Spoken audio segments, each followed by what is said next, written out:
Lyca production Subaskaran தயாரிப்பில் super star Rajinikanth சிறப்பு தோற்றத்தில் லால் சலாம் பிப்ரவரி 9 முதல் திரையரங்குகளில். நினைவில் நிற்கும் திருமணப்பட்டு விவாஹா தி சென்னை சில்க்ஸ்.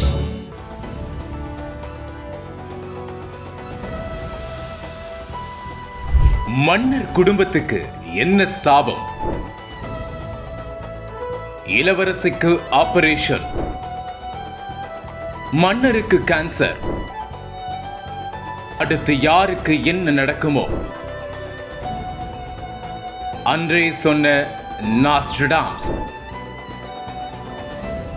பதட்டத்தில் பக்கிங்காம் அரண்மனை.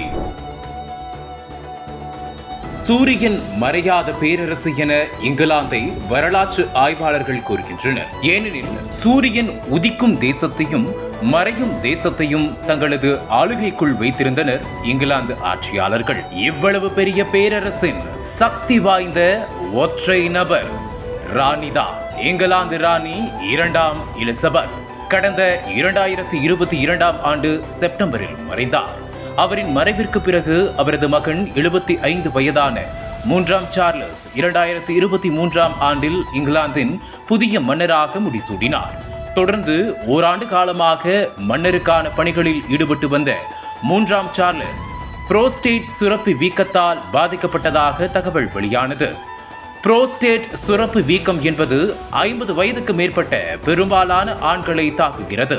இதனால் பாதிக்கப்பட்ட மன்னர் தூக்கமின்மை, சிறுநீர் கழிப்பதில் சிக்கல், சிறுநீர் குழாயில் வலி, எரிச்சல் போன்றவற்றால் அவதிப்பட்டு வந்தார். இதையடுத்து கடந்த ஜனவரி 17ஆம் தேதி மன்னர் சார்லஸ் மருத்துவமனையில் அனுமதிக்கப்பட்டுள்ளதாக பக்கிங்காம் அரண்மனை அறிவித்தது. இதற்கிடையில் இளவரசர் வில்லியம்ஸின் மனைவி கேட் மிடில்டன் உடல்நலக்குறைவு ஏற்பட்டு தி லண்டன் கிளினிக் என்ற தனியார் மருத்துவமனையில் அனுமதிக்கப்பட்டு அறுவை சிகிச்சை மேற்கொள்ளப்பட்டதாக தகவல் வெளியாகியது. இதையடுத்து கேட் மிடில்டனை சந்தித்து நலம் விசாரித்த மன்னர் சார்லஸ் அதே மருத்துவமனையில் கடந்த 26ஆம் தேதி அனுமதிக்கப்பட்டார். தொடர்ந்து 3 நாட்கள் சிகிச்சைக்கு பிறகு மன்னர் சார்லஸ் நலமுடன் உள்ளதாக ராணி கமிலா தெரிவித்திருந்தார்.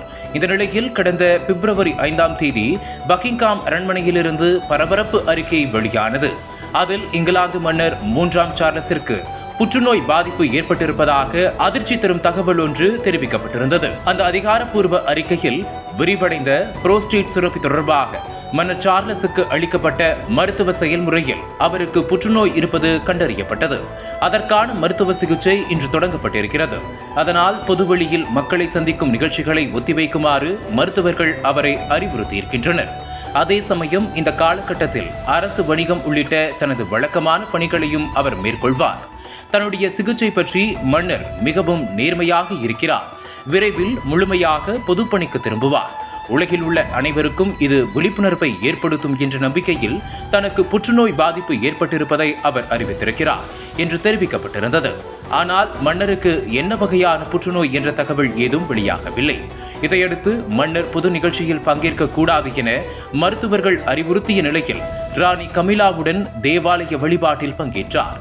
இங்கிலாந்தில் வசிக்கும் பொதுமக்கள் இருவரில் ஒருவர் தங்கள் வாழ்நாளில் புற்றுநோய் பாதிப்பை எதிர்கொள்வர் என மருத்துவ வல்லுநர்கள் எச்சரித்த நிலையில் மன்னர் சார்லஸ் புற்றுநோயால் பாதிக்கப்பட்டது அந்நாட்டு மக்களை சோகத்தில் ஆழ்த்தியுள்ளது. இது ஒருபுறம் இருக்க, அடுத்த மன்னர் யார் என்ற விவாதம் மன்னரின் குடும்பத்தினரை கவலையில் ஆழ்த்தியுள்ளதாக கூறப்படுகிறது. இந்த நிலையில் நாஸ்ட்ரடாம்ஸ் என்று அழைக்கப்படும் மைக்கேல் டி நோஸ்திராதாம் என்பவர் எதிர்காலத்தில் நடக்கக்கூடியவை என்று கணித்து எழுதி வைத்த புத்தகத்தில் சுட்டிக்காட்டப்பட்டிருக்கும் சம்பவம் இங்கிலாந்தின் தற்போதைய மன்னர் சார்லஸை குறிப்பதாக ஜோதிடர்கள் சிலர் கூறுவது உலக அரங்கில் பேசுபொருளாக மாறியுள்ளது. அவரது நாஸ்ட்ரடாம்ஸின் புத்தகத்தில் தீவுகளின் மன்னர் மன்னருக்கான அடையாளமே இல்லாத ஒருவரால் பதவியிலிருந்து அபகரிக்கப்படுவார் என சொல்லப்பட்டு இருப்பது 3ஆம் சார்லஸையும் ஹாரிஸையும் குறிக்கப்படுவதாக ஜோதிடர்கள் சிலர் கருத்து தெரிவித்து வருகின்றனர். நாஸ்ட்ராம்ஸ் 16ஆம் நூற்றாண்டில் பிரான்சில் வாழ்ந்தவர். சார்லஸ், டயானா ஆகியோரின் மகனும் இளவரசருமான ஹாரி 2018இல் அமெரிக்க நடிகை மேகனை கரம் பிடித்த பிறகு எழுந்த பல்வேறு பிரச்சனைகளுக்கு மத்தியில் 2020இல் அரச குடும்பத்தின் மூத்த உறுப்பினர்கள் என்ற பொறுப்பிலிருந்து விலகினார் என்பது குறிப்பிடத்தக்கது.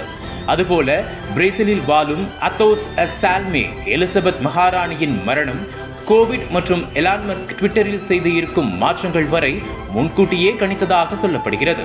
அவரும் சுமார் 9 மாதங்கள் முன்பே 3ஆம் சார்லஸ் உடல்நிலை பற்றி கணித்திருந்தார். அதுவும் தற்போது நடந்துள்ளதாக ஜோதிடத்தின் மீது நம்பிக்கை உள்ளவர்கள் கருத்து தெரிவித்து வருகின்றனர். அவர் இதனால் மன்னருடைய உடல்நலம் குறித்து துல்லியமாக முன்கூட்டியே கணித்தார் ஏதோஸ் என அவருக்கு ஆதரவாக சிலர் கருத்து தெரிவித்து வருகின்றனர். இதுபோன்று அவ்வப்போது அவர் முன்கூட்டியே கணிப்பதால் மக்கள் இவரை வாழும் நாஸ்ட்ரடாம்ஸ் என அழைக்கிறார்கள். இதையடுத்து இங்கிலாந்து சார்லஸ் நலம் பெறுவதற்கு இங்கிலாந்து பிரதமர் ரிஷி சுனக், பிரதமர் நரேந்திர மோடி, அமெரிக்க அதிபர் ஜோ பைடன் உள்ளிட்ட உலக தலைவர்கள் வாழ்த்து தெரிவித்திருந்தனர். இதனிடையே 3ஆம் சார்லஸ் பூரண நலம் பெற வேண்டி உலகில் உள்ள பல்வேறு தலைவர்கள் தங்களது பிரார்த்தனைகளையும் வாழ்த்துக்களையும் தெரிவித்தனர். அனல் பறக்கும் செய்திகளை அப்டேட் செய்து கொள்ள நக்கீரன் களத்தை இப்பவே சப்ஸ்கிரைப் பண்ணுங்க.